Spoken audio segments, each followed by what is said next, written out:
Bonjour à toutes et à tous, bienvenue sur Grand Lille TV en direct, 7h30 et bon réveil et bonne matinée à toutes et à tous. Bon courage si vous partez travailler, et bon appétit. Et bien sûr, si vous prenez votre petit déjeuner en notre compagnie, voici toute l'actualité du jour, donc en ce mardi 14 janvier.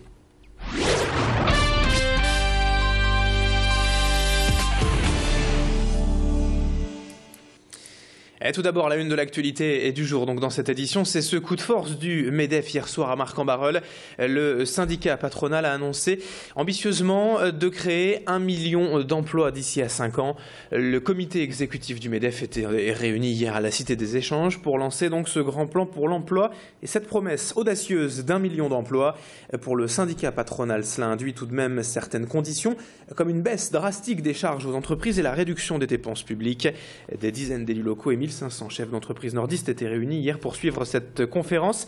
Et Adélaïde Bollard a rencontré notamment le directeur régional du MEDEF, Frédéric Motte. On leur dit, si vous nous simplifiez, si vous nous donnez un peu de lisibilité fiscale, si vous rendez les différents codes, on en a tellement en France, on est les champions du monde, si vous nous les simplifiez, eh bien nous, Banco, on est prêt à prendre le pari qu'on peut créer très rapidement 1 million d'emplois. Ce que l'on veut, c'est une fiscalité plus juste, plus équitable et lisible. Si vous changez la règle tous les 15 jours, comment voulez-vous qu'un chef d'entreprise investissent? Même chose pour l'emploi. La réglementation change tellement. Vous avez aussi par exemple des effets de seuil qui sont pénalisants, qui fait quand le chef d'entreprise doit embaucher, sa main tremble quand il doit signer un CDI. Et ce qu'on veut, c'est le rassurer.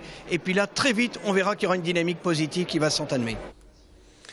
Dans l'actualité sociale, toujours la réaction des politiques de la région après l'annonce des 1178 suppressions de postes à la Redoute suite au plan de reprise dévoilé la semaine dernière. Martine Aubry et les maires de Roubaix, Tourcoing et Wattrelos notamment avaient promis d'attendre quelques jours pour réagir afin de s'exprimer dans un climat apaisé. Hier matin, une grande réunion entre élus et syndicats était donc organisée et Martine Aubry, en tête, a réaffirmé aux salariés sa volonté d'obtenir des départs en pré-retraite dans les meilleures conditions possibles. Un plan industriel solide pour développer durablement l'activité de la Redoute est également attendue et les syndicats, quant à eux, veulent avant tout, je cite, faire payer la facture à François-Henri Pinault. Le PDG du groupe Kering est désormais ex-propriétaire de la Redoute. On écoute à ce sujet la maire de Lille hier après cette réunion, Martine Aubry au micro de Macha Grunessen. Nous aurons d'autres discussions avec M. Pinault, je lui en ai déjà parlé, à savoir la réindustrialisation. Nous voulons aussi pouvoir disposer de moyens, de locaux ou de terrains qui permettent d'aider à la réindustrialisation du site et donc de recréer des emplois dans ce bassin d'emploi déjà tellement touché et de permettre effectivement la reprise d'un certain nombre de salariés de la Redoute. Voilà, donc avec les syndicats, nous les accompagnons, c'est eux qui sont en première loge.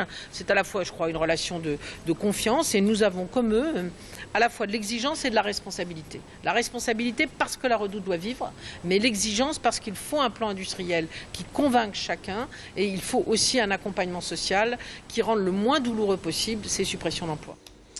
L'actualité est politique en bref dans cette édition et le maire de Ouascal, Gérard Vignoble, bénéficiera bel et bien de l'investiture officielle de son parti, l'UDI, pour les prochaines élections municipales en mars. Malgré sa condamnation devant la justice pour détournement de fonds et de biens publics pour laquelle il a fait appel, Gérard Vignoble est donc bien le candidat officiel de l'UDI, aux grandes dames de son adversaire principal, Stéphanie Ducré, elle aussi encartée à l'UDI et qui devra donc faire campagne sans le soutien de son parti.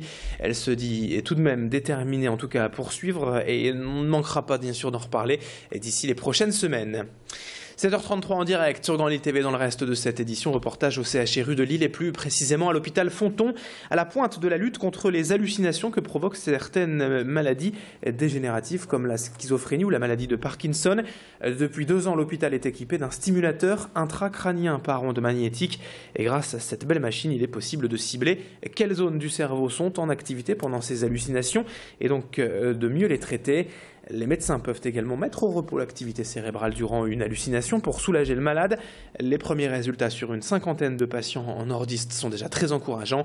Explication complémentaire au micro de Tanguy Lécluse avec un psychiatre responsable de ce projet à l'hôpital Fonton. Un certain nombre d'études qui ont été publiées dans le monde entier montrant l'efficacité.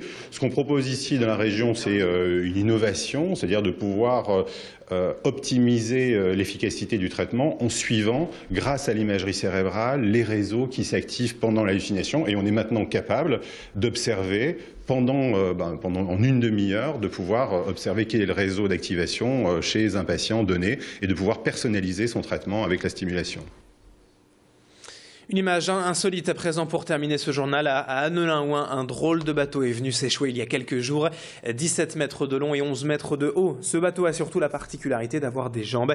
Il fait partie d'un programme artistique à destination des enfants.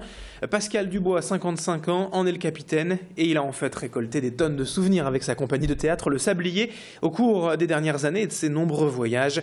Des objets, photos ou vidéos, parfois troqués contre d'autres au gré de ses rencontres et qu'il dévoile dans la cabine du bateau. Il est en cale sèche jusqu'au 23 janvier prochain à Annelin, puis le bateau qui a des jambes voguera sur la Deule jusqu'au 16 mars. Témoignage de certains de ces mousses, les enfants hier au micro de notre journaliste. Ça fait comme un voilier et on a vu qu'il y avait des objets qui ramenaient de ces voyages.